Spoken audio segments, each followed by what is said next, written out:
Yeah, so we're just using normal sliced bread here to make the breadcrumbs. It's just a normal, this is one of the ends of the crusts, just folded over, and just using a cheese grater on the fine part of the cheese grater, just very lightly rubbing it.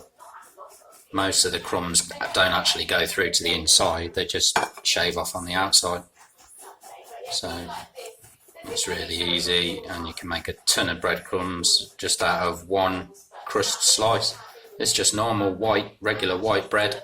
This is an end crust slice. As I say, it's just doubled over, just very lightly, no effort is pressing. It's not like grating cheese where you'd press it harder on there. It's just a really light rub, and yeah, just do that with one slice, and you'll get a good half a cup of crumbs out of one slice. No problem at all. So for the chicken stock, or any stock, if you don't actually have any chicken stock available, you can buy these little cubes for making stock from. So I've just poured half a litre of boiling water in a pan, and I'm just going to dissolve one of these cubes, chicken stock cubes, straight into it. Just break that up a bit, and I'm just going to stir it in with a spoon or a fork after.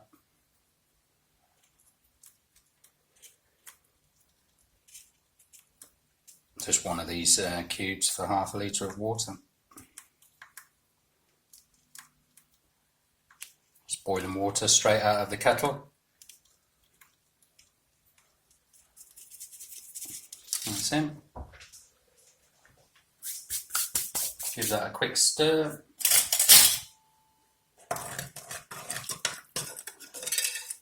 And hey presto, you've got half a litre of chicken stock. Obviously we're not going to use all of this for these croquetas recipe. I'm only going to use around 100ml of this, but you can use this for all kinds of other things in your cooking to add flavour to stuff. So probably just put it in the jar and keep it in the fridge for 2 to 3 days. The rest of it, you can make pasta with it. You can put pasta in this and cook pasta in it to give your pasta extra flavour, all sorts of stuff. So I'll save it for something and use it in the next couple of days, or could even make a soup out of it, or just anything really. You can use it for adding flavour to anything if you want to add a bit of chickeny flavour to anything. But anyway, as we can see there, got a nice chicken broth. So that's that part of that.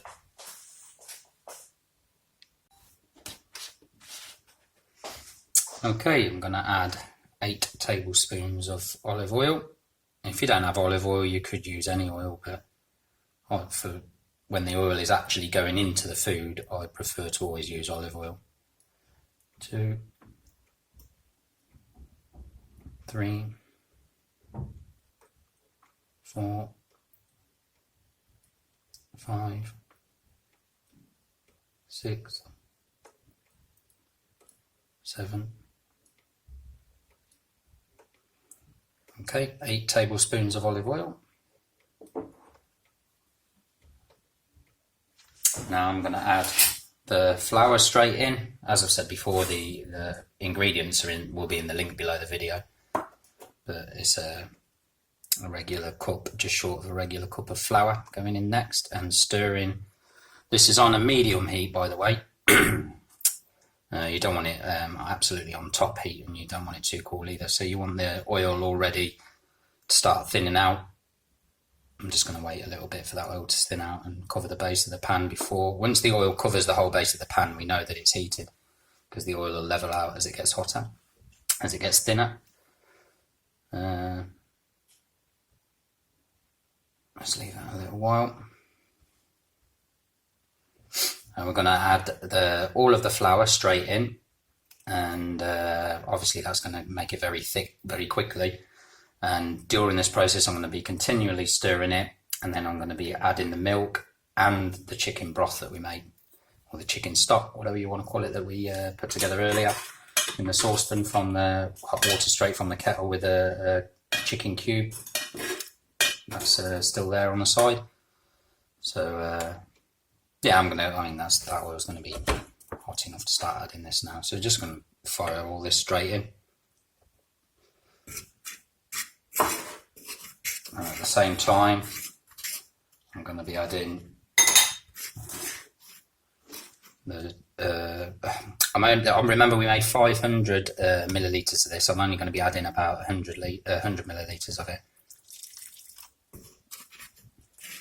May need to add a little bit more. That's why it's always best to have more, just in case you need it. If this stays too thick, even after the milk and everything has been put into it, I can just add a little bit more of the chicken broth.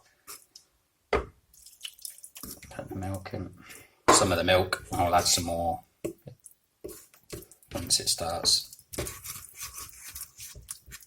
to form a nice creamy mixture. I mean, this is going to be quite thick. It's not going to be runny. I mean, we do actually want it thick.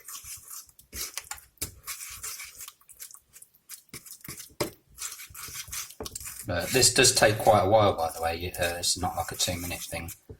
This is going to have to be heated, stirred, and just keep going for it with a bit of patience. It doesn't even matter if it's too lumpy either, really. As anyone who's ever had Spanish croquettes in Spain will tell you that the insides of them are quite lumpy. Especially the homemade ones. I mean, if you go and buy them straight out from a supermarket, yeah, the way they're process made, they put all this stuff through a blender to make sure it doesn't have any lumps in it. But the lumps make it more authentic, like it's been homemade. Add a bit more of the milk in.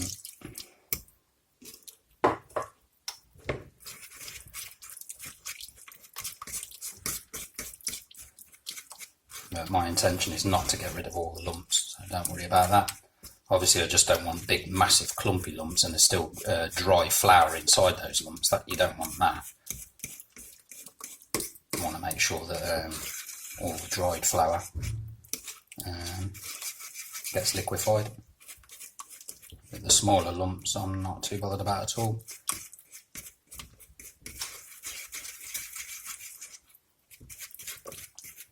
You can see that that's becoming more of an even thickness across it now. If it starts sticking to the bottom of the pan, obviously you just turn the heat down a little bit. You might have the heat on too high. Don't want it sticking to the pan. And we can see now this is forming a really nice kind of even thickness. Once it starts to become more uniform, the thickness of it, see there's no like really major thick lumps anymore, so I'm perfectly okay with that. So I can just fire the rest of the milk in. That's all the milk in. Now, the salt and the pepper, what you put in, is going to be to your own taste. I don't like too much salt in anything, really. But a lot of people like it because it gives lots of flavour. That's just a personal thing. If you don't like high blood pressure, you don't have to put so much salt in. So I'm just going to give...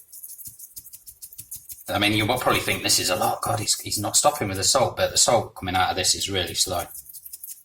See? It's not like tons of it coming out in one go. So don't panic. Oh, he says he's only putting a little bit in and he's firing loads of it in. No. So by the time I finish with this, it'll only be about the equivalent of 1/4 of a teaspoon or something like that. Anyway, it's the same with the pepper. I'm using white pepper here. This has got a grinder on it. You buy this. This is in Spain, so pimienta verde. Actually called green pepper here, but you just grind that in. If you don't have this ground pepper, you can buy the pepper with a grinder on it. You can buy pre-ground normal pepper if you're in the UK or the States or Australia, just normal ground pepper. Again, I'm not going to go berserk with this, even though this looks like it. I'm just going to get a light covering on the top. Mix that in. That's actually plenty enough for me. Obviously, if you're a massive pepper fan and you love everything to taste peppery, put not as much as you want in, but obviously you can put a lot more than that in. Same with the salt. You can see this is now it will start thickening up, like it will start to look more lumpier now. You saw I already got the big lumps out earlier, but as the milk starts to evaporate and it all mixes in with the flour, you will see this start to get thicker, and that's what we want. This is obviously going to be the filling of the croquettes. We don't want it runny like that. We want it to start thickening up. But now, to make sure that the ham is going to mix evenly throughout this, I'm going to add the ham in now while it is still a bit creamy. So we've got half a cup of minced Serrano ham. In Spain you can buy this already in a packet, already minced, sorry. If you're at home, you'll probably have to buy it in slices, and you can just mince it up yourself. Just chop it with a knife into finely small pieces. You know, we're just talking like pieces the size of this, or even smaller if you want. And I'm just gonna start mixing that in.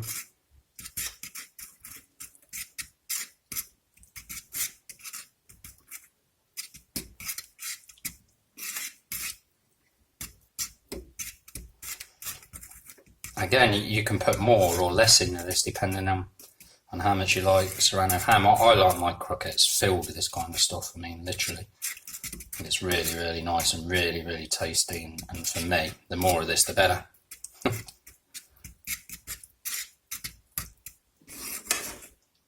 Camera's moved there a little bit.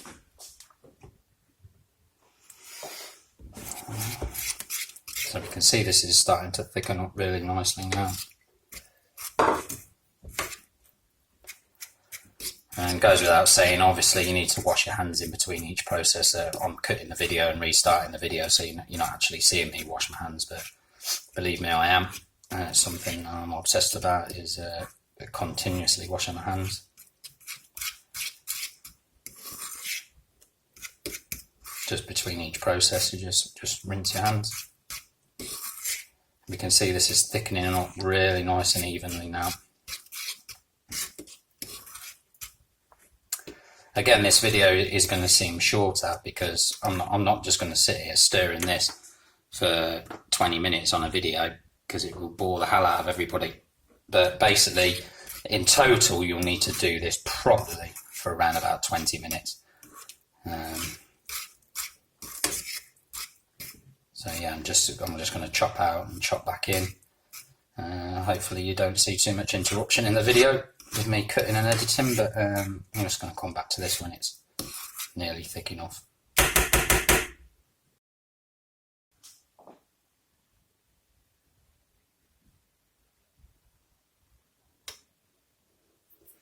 Yeah, it's really thickened up nicely now. So I'm just going to turn the heat up and cook this a little bit more on a higher heat for about 2 more minutes. Turn the heat right up to maximum. Do have to be careful now that it doesn't start sticking to the bottom, but it's just to take out the final last part of the evaporation of some of the milk. In fact, you know, to be fair, I think this is actually all right. I don't think I need the heat turning up, but sometimes you do. Even though you think you do this exact same way every time, as anyone who does any cooking knows, every time you try and recreate something identical to the last time you did it, it doesn't matter if you've used the best micro scales you can find to put exact to the milligram of every ingredient. Some part in the process makes it turn out slightly different, but these things, they always taste good no matter how different they are.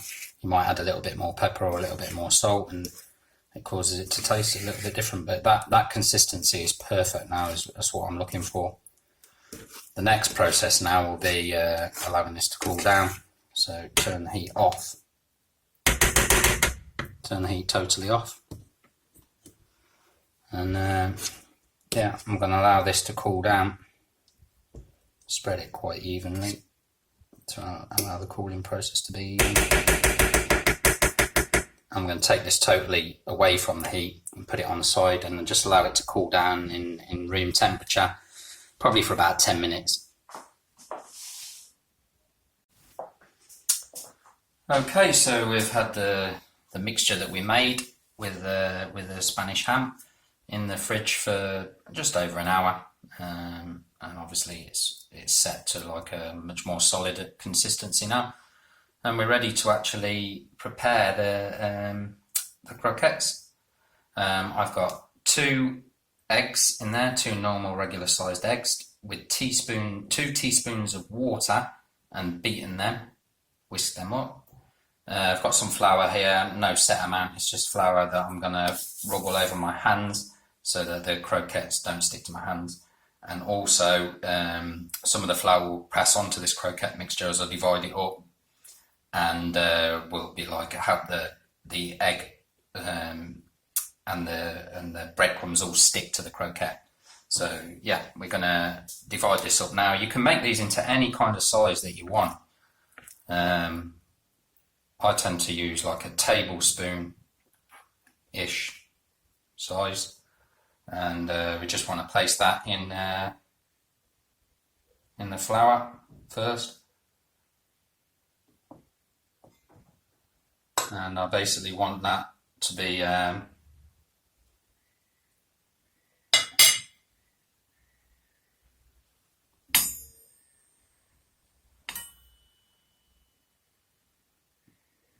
my sort of croquette, regular croquette size.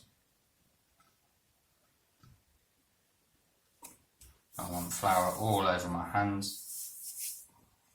Again, you must wash, obviously you want to be washing your hands. So form that into a nice little croquette size.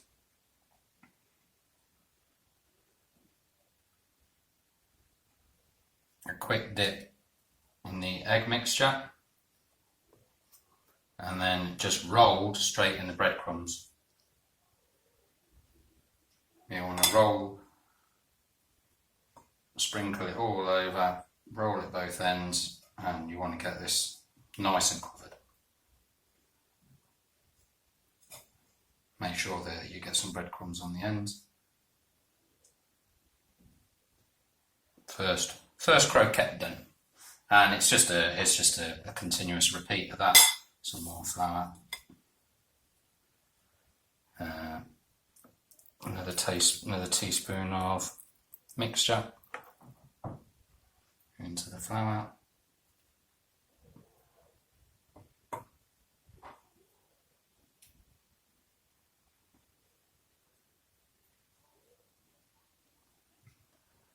Again, form a rough shape. I mean, these don't have to be perfect. I mean, the whole thing with these is that they're homemade.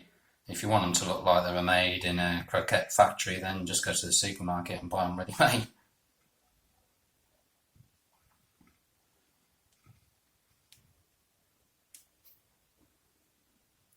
Again, rolling it in the egg. It is a bit of fun and games, and you might think that it starts to break up, but once you roll it again in the breadcrumbs, it'll all form. So even there, that's had a good soaking. It's not going to ruin it. Once it goes into the breadcrumb, it'll roll and keep its shape.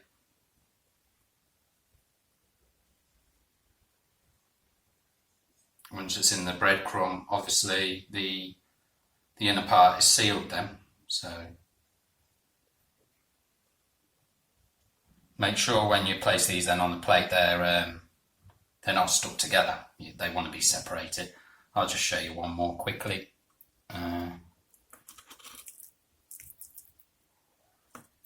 Let's get another one here.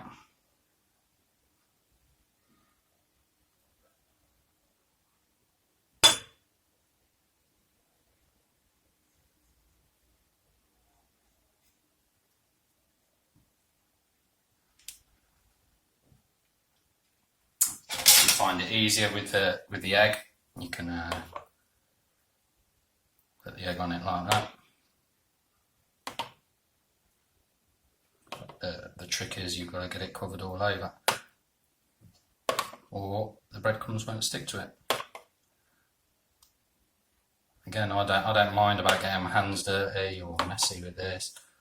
It's absolutely no problem at all. Into the breadcrumbs. Yeah, it's a bit of a messy job, but soon rinses off with water, doesn't it? You get a few nicely formed croquettes here. You can reshape them, make them look more perfect if that's what you really want. Again, I'm not bothered what they look like, to be honest. I'm more bothered about what they taste like. And it's just a repeat of this process. When you've finished off with all the mixture and you've made all your croquettes, this could possibly make 15. It depends. Obviously, it depends on the size. If you want big croquettes, you might only get 6 or 8. It's just up to you. I like the smaller ones because one reason, when you fry them, then they cook quicker, which I want these being able to cook in 2-3 minutes. So yeah, these can either be then straight deep fried, or you can freeze them as they are, and you will only need to deep fry them then for 2 or 3 minutes. Any time after that, take them straight out of the freezer, cook them straight from frozen, preheat the deep fat fryer, your oil to maximum heat, as if you were going to cook fries in it, and you just cook these for 2 or 3 minutes, rolling them round.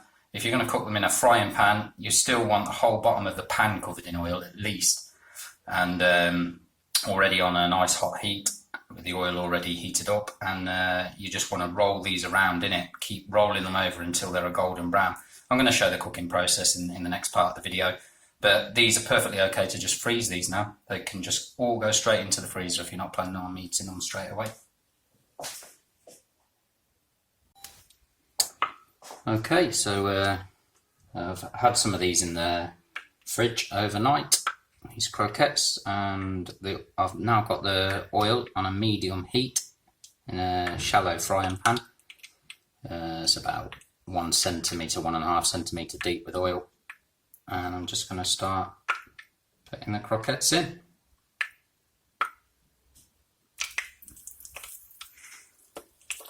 Put the first one in to do a test if the oil's hot enough. I want to see that fizzling a little bit more, so I'll wait for that oil to heat up a little bit more before I put any more in.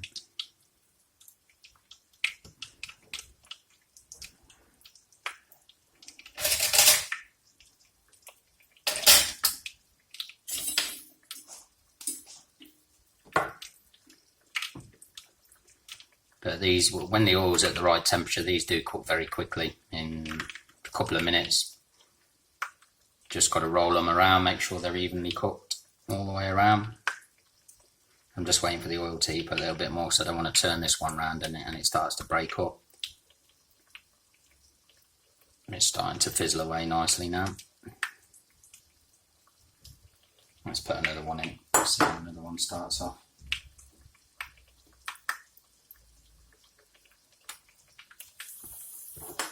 Yeah.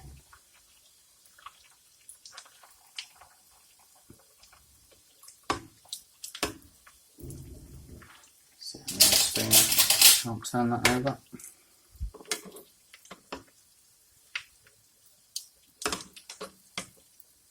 Bit awkward, this one must be flat on the bottom, causing it to not want to turn over, yeah. Because they've been on the plate in the fridge for quite a few hours, they've gone a bit flat at the bottom on the side where they've been in the plate. Makes them more awkward to turn over. But I'm just going to keep putting more in. Start getting all these cooking.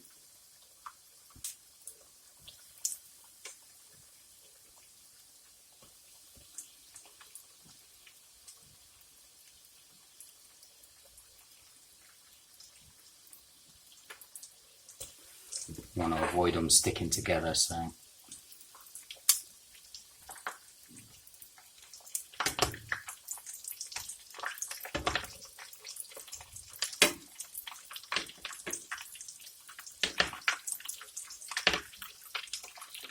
these cooking away nicely now.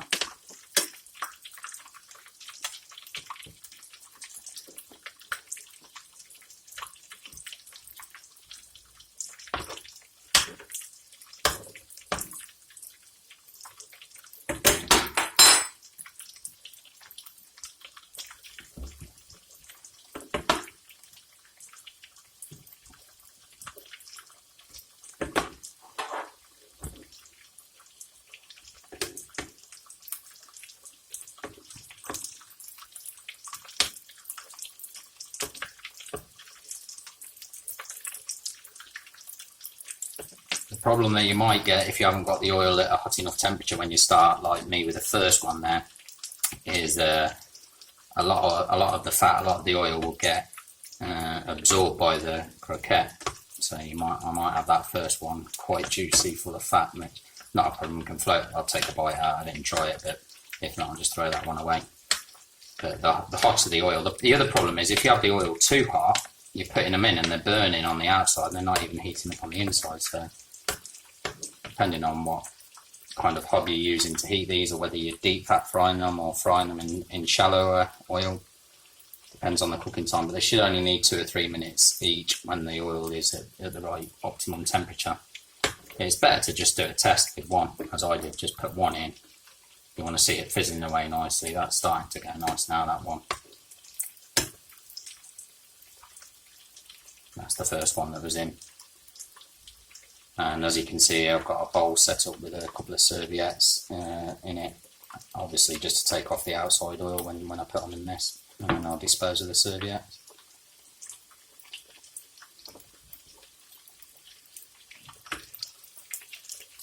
That one can come out now.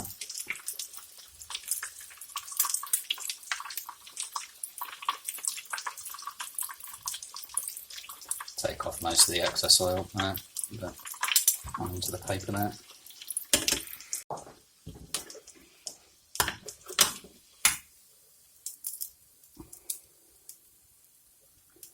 Spanish ham croquettes. The oil's turned off on that now, and we can see here they've just had the oil taken off them by the serviette that's on the outside. Just going to give them a tap over the top, another serviette, bit of a shake. That's them done.